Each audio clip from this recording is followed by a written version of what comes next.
એક સાથે 1 કલાક કે પછી 45 મિનિટના એપિસોડ જોવાનો સમય નથી મળતો તો અત્યારે તમે સાચી જગ્યા પર છો. હા, યોર્સ પોડકાસ્ટ ગુજરાતી ક્લિપ્સ. આ ક્લિપ્સમાં તમને નાની નાની ક્લિપ્સમાં ઘણું બધું શીખવા મળશે. તો કોમેન્ટ અને સબસ્ક્રાઇબ કરવાનું નહીં ભૂલતા. શું તંબાકુથી કેન્સર થાય છે ખરા? થઈ શકે. એના અગર હું આઈડિયા આપું તો અગર તમે તમાકુ ખાતા હોય કોઈ અને ગલોફામાં રાખી મૂકે 2 કલાકથી કોન્સ્ટન્ટ વધુ એ ગલોફામાં પડ્યું હોય અને ત્યાં એકદમ દોરી જેવી લાઈનો ઊભી થઈ જાય તો ત્યાં એ તમાકુના જે ઇન્ગ્રેડિયન્ટ્સ છે એ સેલ્સને મારે, એટલે સેલ્સ એનું નેચર બદલે અને નેક્રોસ થાય. આવું કોન્સ્ટન્ટ કર્યા રાખે તો તમાકુથી થાય, પણ મોડરેશનમાં. આજે કેન્સરના ડૉક્ટર પાસે બી તમે જાઓ તો આજે કેન્સરના દર્દીમાં બધા જ લોકો છે. એટલે કેન્સરવાળી પ્રોડક્ટ બી તમને કહી દો કે જે શરીરના સેલ્સને ચેન્જ કરે. તમારા શરીરના સેલ્સ ચેન્જ થાય, દેટ ઇઝ કોલ્ડ કેન્સર. અત્યારે આપણા બંનેના શરીરમાં 8 થી 10 પ્રકારના કેન્સર પડેલા જ છે, પણ આપણી બોડી અત્યારે એટલી બધી છે કે કેન્સરના સેલ્સને વોશ કરી નાખે, ડેથ કરી નાખે અને શરીરમાંથી બહાર કાઢી નાખે. આજે જેલ યુઝ કરો, ફેસ ક્રીમ યુઝ કરો, ટૂથપેસ્ટ યુઝ કરો, સ્પ્રે યુઝ કરો, હેર ટ્રીટમેન્ટ યુઝ કરો, લેસર યુઝ કરો, બધાથી કેન્સર થાય છે. એટલે કેન્સરના ડૉક્ટર અગર એવી કોમેન્ટ કરે છે કે કેન્સર થવાનું કારણ સ્મોકિંગ અને ટોબેકો છે, તો એને કાં તો ખબર નથી, કાં એને બોલવું નથી, કાં કોઈને એજ્યુકેટ નથી કરવું. જે બી તમારી શરીરની બહારની વસ્તુ છે કે જેમાં કેમિકલનો ઉપયોગ થાય છે, કે જે પ્રોડક્ટની અંદર ઇંગ્લિશમાં લખેલું છે, એનાથી કેન્સર થઈ શકે. એટલે એકના ઉપર બ્લેમ કરવો. હવે કદાચ આપણે 100 લોકો આ વિડીયો જોતા હશે તો એમાંથી 7 લોકો તમાકુ ખાતા હશે, સિગરેટ પીતા હશે. સિગરેટ પીતા હશે, પણ પેલા 93 શું સમજે કે સાલું હું પીતો નથી, સ્મોકિંગ નથી કરતો એટલે મને કેન્સર નહીં થાય. અને છતાં પણ એવા લોકોને થાય છે, થાય ઘણા છે. લોકોને. એના પેટના કેન્સર, સ્ટમકના, પ્રોસ્ટેટના, ફેફસાના, ઘણા બાદના કેન્સરો છે. એટલે કેન્સર માટે જેટલું બી બને ને એટલું નેચરલ વસ્તુનો ઉપયોગ કરો, અનવોન્ટેડ કેમિકલનો ઉપયોગ ના કરો. એટલે આ બી એક કેન્સરસ વસ્તુ છે સમાજમાં. અને ધીરે ધીરે કેન્સર વધવાનું કારણ છે પેસ્ટિસાઇડ, અલ્ટ્રેશન ફૂડ, નોનસ્ટિક સ્ટવ જે યુઝ કરીએ, માઇક્રોવેવ છે, કેમિકલ બેઝ આપણે દવાઓ યુઝ કરીએ, કેમિકલ બેઝ આપણે નેચરલ જે કોસ્મેટિક એજન્ટ યુઝ કરીએ. આજે કોઈ બી બોલિવૂડના જે સ્ટાર છે તો એ આજે ઓલવેઝ હર્બલ વસ્તુ યુઝ કરે છે, ઘરે બનાવેલી. તો આ બધી વસ્તુથી દૂર રહેવું જોઈએ. એટલે કેન્સર માટે એક તમાકુને આપણે બ્લેમ કરીએ એ ખોટી વસ્તુ છે. તમને શું એવું લાગે છે કે હાલના એટમોસ્ફિયરને આ બધું જોતા કે ફ્યુચરમાં કેન્સરના પેશન્ટ વધશે ખરા? અત્યારે ઓલરેડી કદાચ તમને ને મને બી કેન્સર હોય કદાચ, પણ કેન્સર કેવી વસ્તુ છે, સ્ટેજ 1, 2 તો ખબર બી નહીં પડે. પેટનું હોય તો આપણને એસિડિટી થતી હોય, પેટમાં દુખતું હોય, કોઈને પાઇલ્સ, ફિશર હોય, તો એ ત્યાં ડેથ સેલ થઈ ગયો છે. એટલે આજે આપણે નાકામી છે અને એ બહુ ખરાબ વસ્તુ છે. WHO વોર્ન કર્યું હતું કે અગર ઇન્ડિયાની લાઈફસ્ટાઈલમાં અને જે ફૂડ પેટર્નમાં ચેન્જ નહીં કરે તો હાર્ટ કરતાં કેન્સરના ડેથ વધી જશે. એટલે કેન્સર આજે છે ને, ઓન્કોલોજિસ્ટને પૂછો તો એ 3rd સ્ટેજ અને 4th સ્ટેજમાં જોવા મળે. અને એકચ્યુઅલમાં ત્યારે ખબર પડે. ત્યારે ખબર પડે. ત્યાં સુધી બિચારું બોડી એની સાથે ફાઇટ કરતું હોય. એટલે આજે એવો કોઈ ટેસ્ટ નથી કે જેનાથી ખબર પડે. પણ હા, અગર તમે 12 કેમિકલ બેઝ લાઈફ જીવતા હોય તો તમે કેન્સરના રસ્તા પર છો, પણ એ ખબર નથી કે તમારું સ્ટેજ 3 ક્યારે આવશે. એટલે કેન્સર માટેનું બેસ્ટ વસ્તુ જેટલું બને, કેન્સર એટલે શું કે આપણા શરીરનો આપણે કેમ રાક્ષસ કહીએ, તો રાક્ષસ ક્યારે બને? કોઈ માણસ હોય એ ખરાબ રૂપ ધારણ કરે તો રાક્ષસ બને. એ આપણા જેવો જ હોય, કદાચ મોઢું ત્રાસું હોય, પગ ત્રાસા હોય કે મોટા દાંત હોય, તો કેન્સર એટલે આપણો જ સેલ હતો ને એ ખરાબ સેલ્સ બની ગયો. હવે એની ખરાબ વસ્તુ શું કે 1માંથી 4 બને અને નોર્મલ સેલ હોય ને 1માંથી 2 બને. એટલે જે કીમો અને રેડિયેશન અપાવે ને એ જે ગ્રોઈંગ સેલ્સ હોય ને આપણા શરીરમાં, વાળ વધે, નખ વધે, પેટના સેલ્સ વધે, એ કીમો રેડિયેશન લ્યો ને એટલે વાળ જતા રહે. કેમ કે એ કીમો એજન્ટ છે ને જે બી શરીરના ગ્રોથ સેલ્સ ફાસ્ટ થતા હોય ને એને મારી નાખે. એનું રીઝન છે એ લોકોને મારવા છે કેન્સરના સેલ. તો સૌથી best example the China study, cancer ઉપરની સૌથી મોટામાં મોટી બુક લખાણી અમેરિકામાં, કે કેન્સરનું રીઝન શું છે. તો એ લોકોને ખબર પડી કે કેન્સરનો ખોરાક તમે બંધ કરી દો તો કેન્સરને ખાવાનું નહીં મળે તો કેન્સર જતું રહેશે. એ છે ફાસ્ટિંગ, ઉપવાસ કરો. નોબલ પ્રાઇઝ મળી, નોબલ પ્રાઇઝ કે fasting is proven treatment for cancer. પણ પછી કોઈ ડૉક્ટર એમ કહે કે 4th સ્ટેજ પર, તો એ પોસિબલ નથી. પણ જ્યારે તમને ખબર પડે છે કે મારા સેલ્સમાં, શરીરમાં ગાંઠું થઈ છે, લમ્સ થયા છે, અને ડૉક્ટરે કીધું છે કે આ ખરાબ ભાગ થાય છે, તો ઇમિડિયેટલી તમે ફાસ્ટિંગ ચાલુ કરો અને જેટલું બને એટલું પ્રોટીન, સિન્થેટિક પ્રોટીન, બિલકુલ એનિમલ બેઝ પ્રોટીન જે બી મળે છે, નોનવેજ છે, ઈંડા છે કે દૂધ છે, એ બંધ કરી દો. પ્રોટીન નહીં જાય તો કેન્સર મરી જશે. ડેફિનેટલી સ્ટેજ 1 અને સ્ટેજ 2 ક્યોરેબલ છે. પણ આપણે શું કરીએ, કેન્સરના દર્દીને દૂધ ખવડાવીએ. એટલે કેન્સરની જે કીમોની રેડિયેશન છે ને, એ બહુ ખરાબ ટ્રીટમેન્ટ છે. એ ડૉક્ટરને બી ખ્યાલ છે.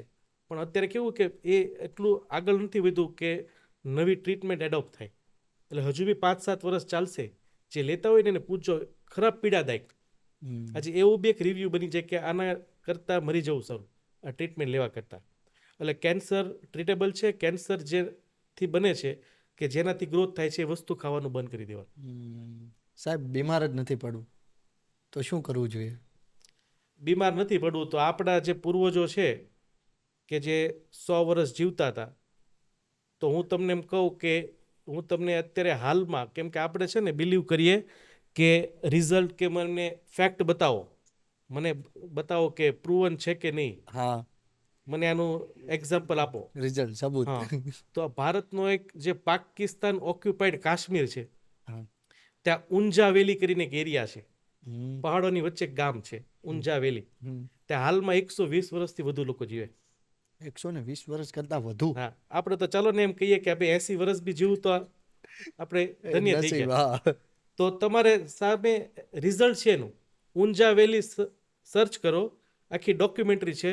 એવરેજ ઉંમર 120 થી વધુ હાલમાં બી.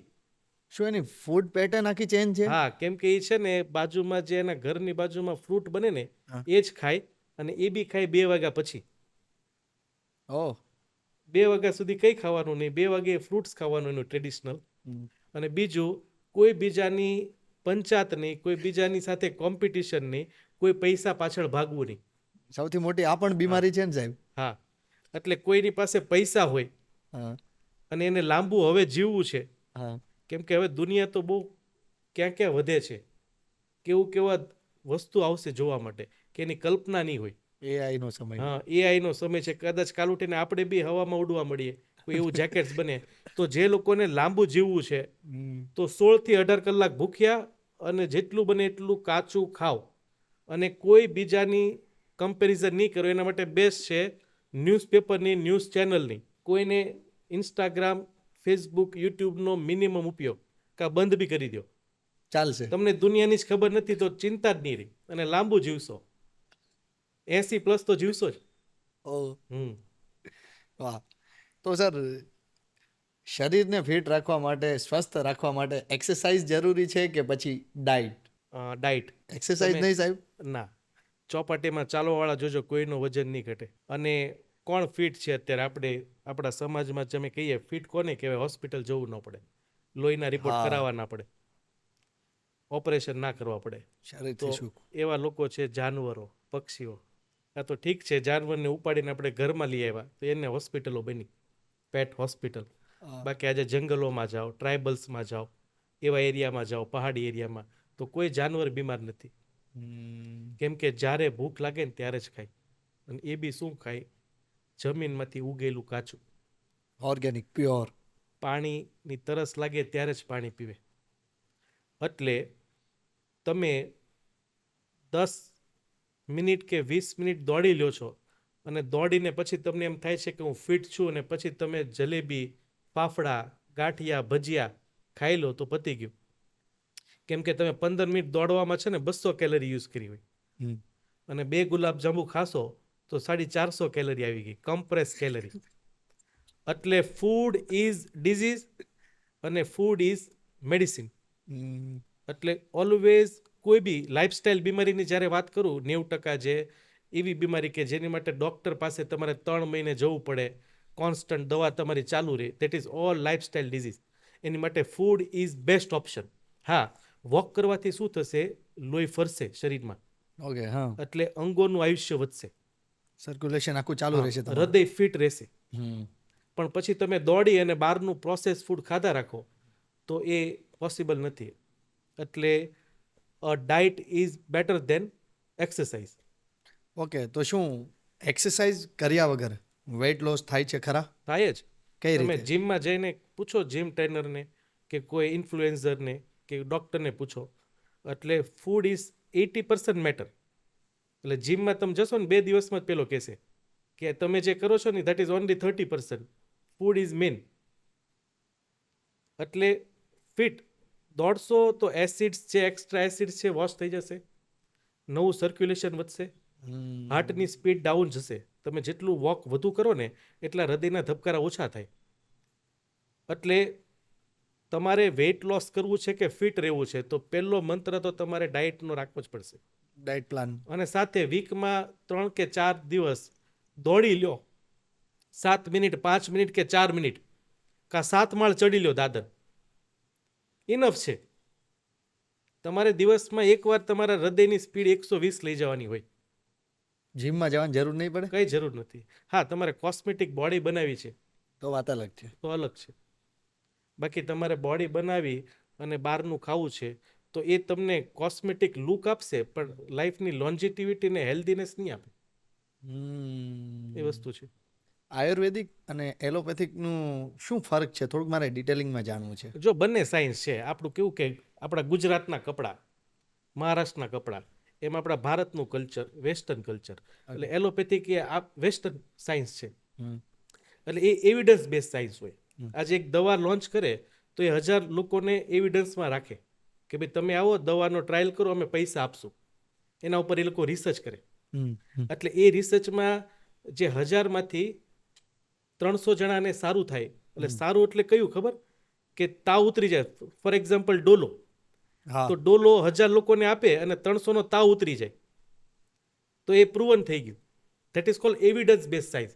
હવે શું થશે કે ડોલો કરતાં કોઈક બીજું કેમિકલ આવ્યું માર્કેટમાં, કોલેસ્ટ્રોલની દવામાં આવે એટોરવાસ્ટેટિન, રોઝુવાસ્ટેટિન, ફિનોફાઇબ્રેટ, એઝિટાબેમ, એ બધી દવાઓ આવે ને એટલે ત્યારે નવા એવિડન્સ લાવે લોકો, બીજા નવા 1000 લોકો લાવે, પછી એ એવિડન્સ સાચું. એટલે એલોપેથિક એટલે એવિડન્સ બેઝ. એવિડન્સ ફરે ને તો રિઝલ્ટ ફરી જાય અને દવા ફરી જશે. એના માટે જ આજે દર વર્ષે નવું નવું સાયન્સ આવે, કીપ ચેન્જિંગ. જ્યારે આયુર્વેદ છે ને એ ઓબ્ઝર્વેશન છે.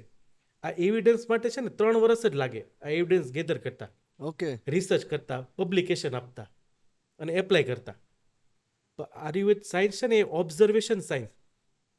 કે ભાઈ આજે કોઈ માણસ, તમે આજે ગરમ પાણી પીધું તો તમારા ગળામાં ક્યારેય તકલીફ નહીં થાય. તો આજે તમે ઓબ્ઝર્વ કર્યું, તમે તમારા ફાધરમાંથી ઓબ્ઝર્વ કર્યું, એને એમના ફાધરમાંથી. ત્યાંથી ચાલ્યું આવે. ઓબ્ઝર્વેશન એ ક્યારેય ચેન્જ નહીં થાય, એ પ્રૂવન થઈ ગયું. ઓકે, એ હજારો વર્ષ લાગ્યા, 5000 વર્ષ જૂનું છે. આજે કોઈ વસ્તુ ઓબ્ઝર્વ થઈ જાય એ સત્ય છે. એટલે એટલો ફરક છે. એટલે આજે આયુર્વેદના પ્રોપર અગર ડૉક્ટરો છે, સાઉથમાં છે, મહારાષ્ટ્રમાં ઘણા બધા છે, આપણે ગુજરાતમાં છે, તો તમે પ્રોપર આયુર્વેદિક ટ્રીટમેન્ટ કરો છો તો હું સમજુ કે આયુર્વેદિક ઇઝ ઓલવેઝ બેસ્ટ. અને એલોપેથિકને તમે એઝ બકેટ રાખો ઇમરજન્સીમાં, કે જ્યારે ઇમરજન્સીમાં જરૂર પડે ત્યારે ઓલવેઝ ઉપયોગ કરો. અધરવાઇઝ આયુર્વેદ બેસ્ટ સાયન્સ છે કે એ પ્રૂવન છે કે આ વસ્તુ કરો એટલે રિઝલ્ટ આવશે જ. એ ક્યારેય ચેન્જ નથી થયું આયુર્વેદ. પણ એલોપેથમાં જે વોલ્યુમ આવે, વોલ્યુમ 1 થી 15 વોલ્યુમ છે અત્યારે, બધા એક પછી એક ચેન્જ થવા મળ્યા. કેમ કે એવિડન્સ બદલાણો એટલે તમારું ટ્રીટમેન્ટ બદલાઈ ગઈ. ઓકે. આપણે ડૉક્ટર પાસે જ્યારે જઈએ છીએ ત્યારે કઈ વસ્તુ ધ્યાનમાં રાખવી જોઈએ? હવે તમે એક સાદું ચાર્જર બી લેવા જાઓ કે લાઇટ બી લેવા જાઓ તો પહેલાં પૂછો છો ભાઈ આની વોરંટી શું, ગેરંટી શું, ચેક કરાવો મને. કેટલો ફાસ્ટ ચાર્જ થાય છે કે નહીં? ફાસ્ટ ચાર્જર થાય છે. તો આજે તમે ડૉક્ટર પાસે, આપણે તો કીધું નથી ડૉક્ટરને કે શું ચાર્જ છે તમારો. કોઈ સુપર કન્સલ્ટન્ટ 2000 લે, કોઈ 1000 લે, કોઈ 500 લે. તો હવે તમે જે તકલીફ માટે જાઓ છો, સપોઝ હું આજે મારા દર્દી કાર્ડિયાકના દર્દીઓ આવે છે મારી પાસે, તો હું ખાલી ફાઇલ જોઉં અને દવા લખી દઉં, તો એ વસ્તુ નહીં હોવી જોઈએ. એટલે ડૉક્ટર પાસે તમે જાઓ તો તમને ડૉક્ટર ચેક કરવું જોઈએ. તમારા ધબકારા, તમારું બીપી જાતે ચેક કરવા જોઈએ, તમારા ફેફસા જોવા જોઈએ, પેટ જોવું જોઈએ, તમારી કમ્પ્લેન ડિટેલથી સાંભળવી જોઈએ, તમને બંને ઓપ્શન આપવા જોઈએ કે આ કરો, આના લીધે તમારી તકલીફ થઈ છે, આ સુધારો, નહીં તો તમને હું દવા આપીશ. તો તમે જે પૈસા આપો ને એ કન્સલ્ટેશન એટલે તમારું પરામર્શ, તમારી પ્રોફેશનલ ફીઝ. તો તમે બધું પૂછો. 500 રૂપિયાની વસ્તુ માટે તમે દુકાનદારને 10 સવાલ પૂછો છો, તો તમે 1000 રૂપિયાનું કન્સલ્ટેશનમાં 2 મિનિટમાં બહાર આવો. તો એ ઓલવેઝ ધ્યાન રાખો, ઓલવેઝ પૂછો, એની ફરજ છે. એટલે ઓલવેઝ ડૉક્ટર પાસે જાઓ એટલે તમે વન સાઇડેડ પેશન્ટ બનીને ના જાઓ કે ભાઈ મને આ થયું છે તો શું કરવા થયું છે, આનું રીઝન શું, કેમ અટકાવી શકો, તમે દવા આપો છો ક્યાં સુધી લેવાની, એની શું સાઈડ ઇફેક્ટ, બધું પૂછો. બધું પૂછો. એટલે આ ઓલવેઝ ધ્યાન રાખો, ડૉક્ટર પાસે જાઓ. સાહેબ, નાની નાની વસ્તુમાં તરત ડૉક્ટર પાસે જવું જોઈએ? ના ના, એ તો વર્સ્ટ એડવાઇસ. જ્યારે તમને એવી ઇમરજન્સી કન્ડિશન આવી જાય કે તમે બી શોક થઈ જાઓ કે આ મારી લાઈફમાં ક્યારેય બી બન્યું નથી, તમે ઊભા છો ને પડી ગયા, ઇમિડિયેટલી વોમિટ થઈ ગઈ, બ્લડ નીકળી આવ્યું, એટેક આવી ગયો, માથું દુખવા માંડ્યું અને બોલવામાં તકલીફ પડવા માંડી, તો ઇમિડિયેટલી ઇમરજન્સી રૂમમાં જાઓ. પણ તમે આજે એક દિવસ માથું દુખ્યું છે, ડૉક્ટર પાસે જાઓ. હવે ડૉક્ટરને બી શું થયું કે આજે આપણી કોમ્યુનિટી સાથે કામ કરીને એ લોકો જેવા અમે થઈ ગયા, અમારા પેશન્ટો જેવા. હવે અમારા 10 કે 20 પેશન્ટ જોતા હોય તો એમાં 19 એવું કે મને અત્યારે જ રિલીફ કરી દો. એટલે અમે બી કંટાળી ગયા. એટલે શું કરીએ, MRI કે CT સ્કેન કરાવો, એનું રેડિયેશન, તરત ઇમિડિયેટલી અમે એનાલ્જેસિક ગોળી આપી દઈએ, painkiller, heavy painkiller. હવે એ માણસ 24 કલાક કે 12 કલાક ઘરે બી રહો ને તો બી એનું માથું ઉતરી જાય. આજે એક સિમ્પલ વસ્તુ કોવિડના ટાઈમમાં મેં પર્સનલી, અને તમે લોકો બી ઓબ્ઝર્વ કરો કે ઘરે કોણ એક્સપાયર થયું છે કોવિડ પેન્ડેમિકમાં, કે જેને એટલો મોટો હાવ બનાવી દીધો, આખી દુનિયા બંધ કરાવી દીધી, ફરજિયાત માસ્ક કરાવ્યું, ફરજિયાત વેક્સિન મુકાવી, તમારા એથિક્સ વિરુદ્ધ તમારે વેક્સિન મૂકવી પડી. એક સિંગલ ડેથ મને ઘરે થયું એ બતાવો. બધી હોસ્પિટલમાં એક છીક આવી, એક ઉધરસ આવી, હોસ્પિટલમાં ગયા, પહેલાં એ દવા આપી, દવાનું રિએક્શન એવું કંઈક બીજું થયું. That is called ADR, adverse drug reaction.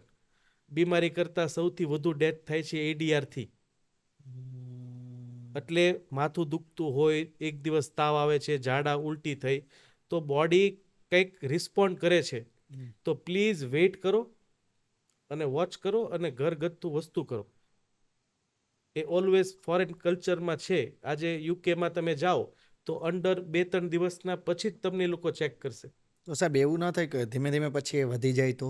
ધીમે ધીમે વધવામાં મેં એ જ કીધું કે એવી વસ્તુ કે તમારી સાથે ક્યારેય નથી બની. હવે તમને ગેસ થયો છે તો આના પહેલાં બી થયો છે, તો એક દિવસ વેઇટ કરો, જુઓ કે તમે વધુ ખાધું છે તો ઓછું ખાઓ. માથું દુખે છે પણ તમે ફ્રિકવન્ટ આયુર્વેદિક દવા લઈ લો, ઓકે, હોમિયોપેથિક લઈ લો, પણ આ તો કેમિકલ બેઝ છે.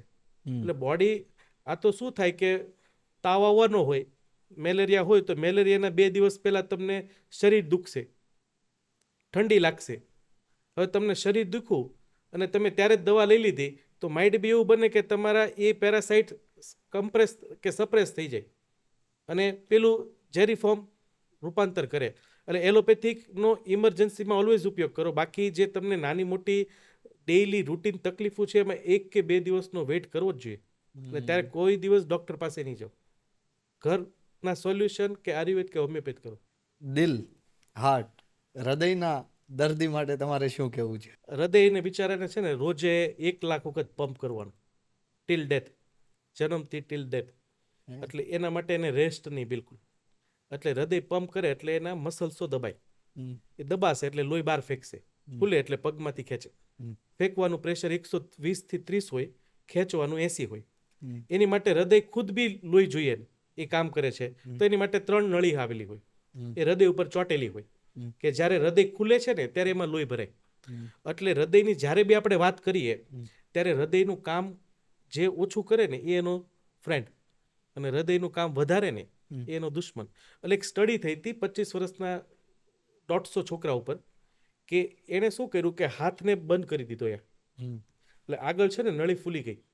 હમ અને પછી છે ને એણે શું કર્યું કે એને પીઝા બર્ગર ખવડાવ્યા તો એ નળી ફૂલતી બંધ થઈ ગઈ, રબરની ઇલાસ્ટિસિટી જતી રહી. હમ પછી એણે શું કર્યું કે એને રો પ્લાન્ટ બેઝ ખાવાનું આપ્યું તો 8 કલાકમાં ઇલાસ્ટિસિટી આવી ગઈ. એટલે હૃદય માટે સૌથી best friend nitrate oxide. Nitrate oxide. હા, આ હૃદયની નળીમાંથી આ ગેસ રિલીઝ થાય અને હૃદયને નળીને ઇલાસ્ટિસિટી આપે. ઓકે. કે ભાઈ એટલી નળી છે, સપોઝ આપણે 100નું બંડલ છે તો એમાં તમે 100 નોટ નાખી છે તો તમે 150 બી નાખી શકો, એની ઇલાસ્ટિસિટી સારી હોય તો. છે હા. તો એના માટે સૌથી બેસ્ટ ફ્રેન્ડ છે નાઇટ્રેટ ઓક્સાઇડ અને એનો દુશ્મન છે ઇન્સ્યુલિન. એટલે બેઝિક કહું ને 80% આ મેજર દુશ્મનો છે ઇન્સ્યુલિન. એટલે તમારે હૃદયના કોઈ દર્દી હોય તો એને સવારે બ્રશ કરતા પહેલા ભૂખ્યા લોહી આપવાનું ને લેબોરેટરીને કહેવાનું ફાસ્ટિંગ ઇન્સ્યુલિન એ 8 કરતાં ઓછો હોવો જોઈએ. જેટલો વધુ છે એટલું તમને હૃદયને લોડ વધુ આપો છો.